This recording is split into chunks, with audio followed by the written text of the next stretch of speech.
Some friendships don't end with a goodbye.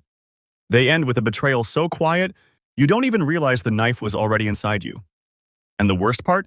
It's always from the person you swore you'd protect. This story isn't about enemies. Enemies don't have the access to destroy you. Friends do, because only a friend knows your fears, your dreams, your insecurities, your weak points, and they know exactly where to press when it's time to break you. But here's the twist. This friendship didn't collapse in one moment. It rotted slowly, through small silence, hidden resentment, unspoken jealousy, little lies said just to avoid drama. Until one day, everything spilled out in public. No filters, no pretending, just truth, raw and ugly. And when the truth hit the table, someone walked away. Not because they wanted to, but because staying would have destroyed them. This is the story of how two people who once couldn't go a single day without each other ended up becoming strangers who still remember every detail. And maybe, deep down, a part of them still cares. But caring doesn't fix betrayal. It only makes it hurt more. Before we go further, just one thing. If you've ever lost a friend you thought would be in your life forever, this story will feel too real. So stay, because nothing we're about to uncover is as simple as who was right and who was wrong. This is about what love turns into when pain has nowhere else to go. When they were still untouchable. Before everything fell apart, there was a time when they were inseparable. They didn't choose each other. They recognized each other. Same humor, same broken pieces, same kind of loneliness that doesn't show on the face, but sits quietly in the eyes.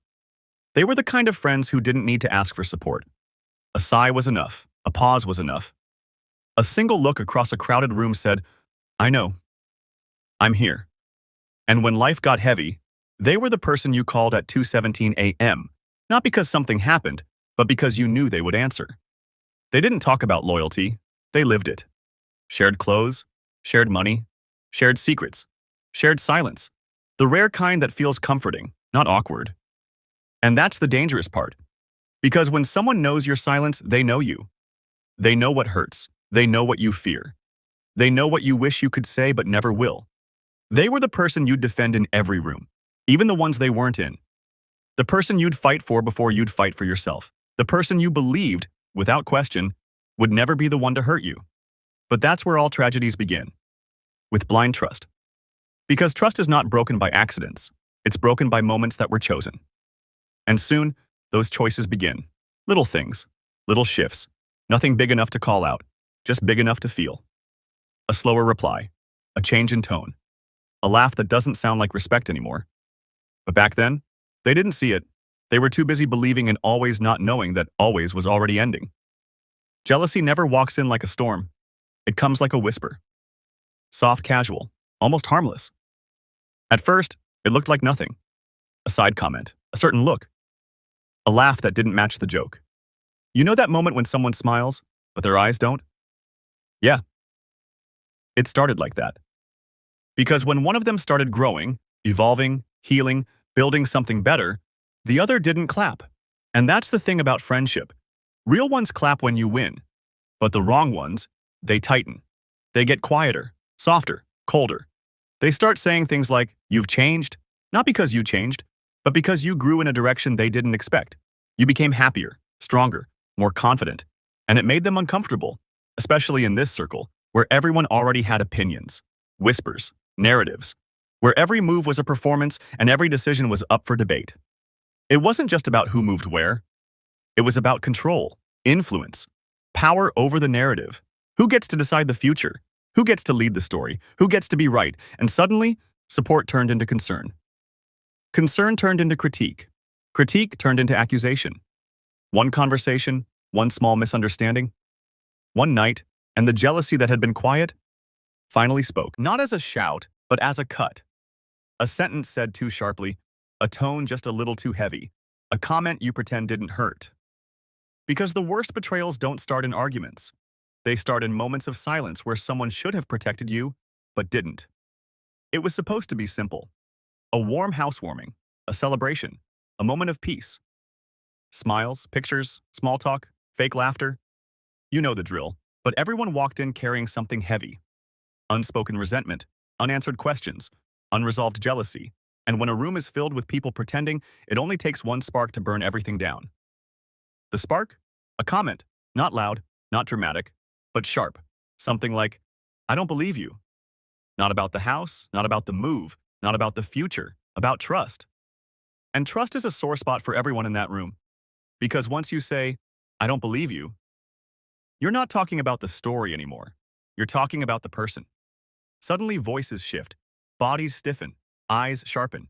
Someone jokes to lighten the mood, but everyone heard it. The hit landed, and then it escalates. Fast, tone changes, volume rises. No one is listening anymore.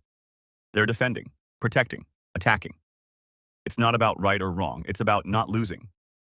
One husband trying to stand his ground, 5 people pushing back, someone calls him a name, and the room splits. Not physically, emotionally. Lines drawn, sides formed, all without saying it. And here's the part no one wants to admit. Everyone in that room was waiting for this moment, waiting to say what they've been holding in, waiting to release the opinions they claimed they didn't have, waiting to finally speak the things whispered behind closed doors, and that's the betrayal. The fight wasn't born that night. It was revealed. The disrespect had been there, the resentment had been there, the judgment had been there. The party just turned the volume up. And the person you thought would defend you didn't. They stayed quiet. Or worse, they let others speak for them. That's the real heartbreak. Not the yelling, the silence. Because silence is agreement. When the party ended, everything got quiet. Not peaceful quiet, heavy quiet. Quiet that feels like holding your breath underwater. Because now it wasn't about who said what. It was about who stayed silent, who didn't step in, who didn't defend you. And that kind of realization doesn't explode. It cracks. Slow, cold, deep. Later that night, away from the chaos, away from the crowd, they finally talked. No cameras, no raised voices, just 2 people sitting across from each other, and the air was different. She started softly, like she always did. Why did you let them say that? And that question right there, it was never about the insult, never about the argument. It was about loyalty. Because when you're with someone, a friend, a partner, a soulmate, you don't think. You stand with them, even when they're wrong, even when the whole room is against them.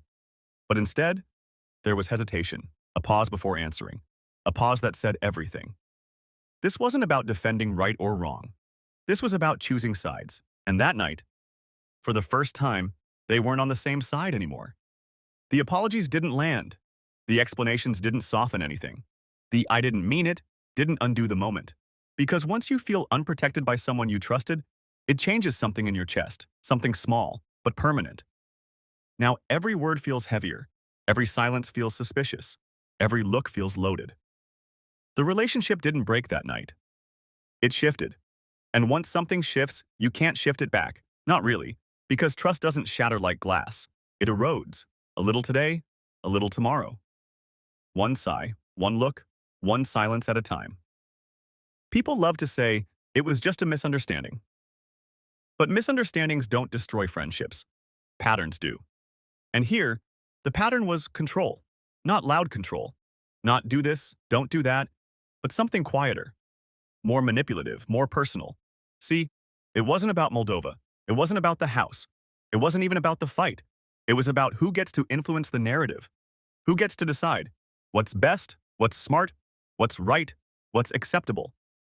When one friend started making decisions for herself without asking for permission, that's when everything shifted.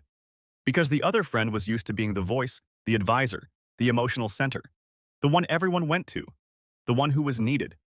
But now, suddenly, she was not needed. And that's the type of jealousy nobody ever admits to. Not jealousy of money, not jealousy of lifestyle, jealousy of not being the center of someone's world anymore. So what happens? They don't attack the decision. They attack the person making it. They don't say, I'm scared of losing you.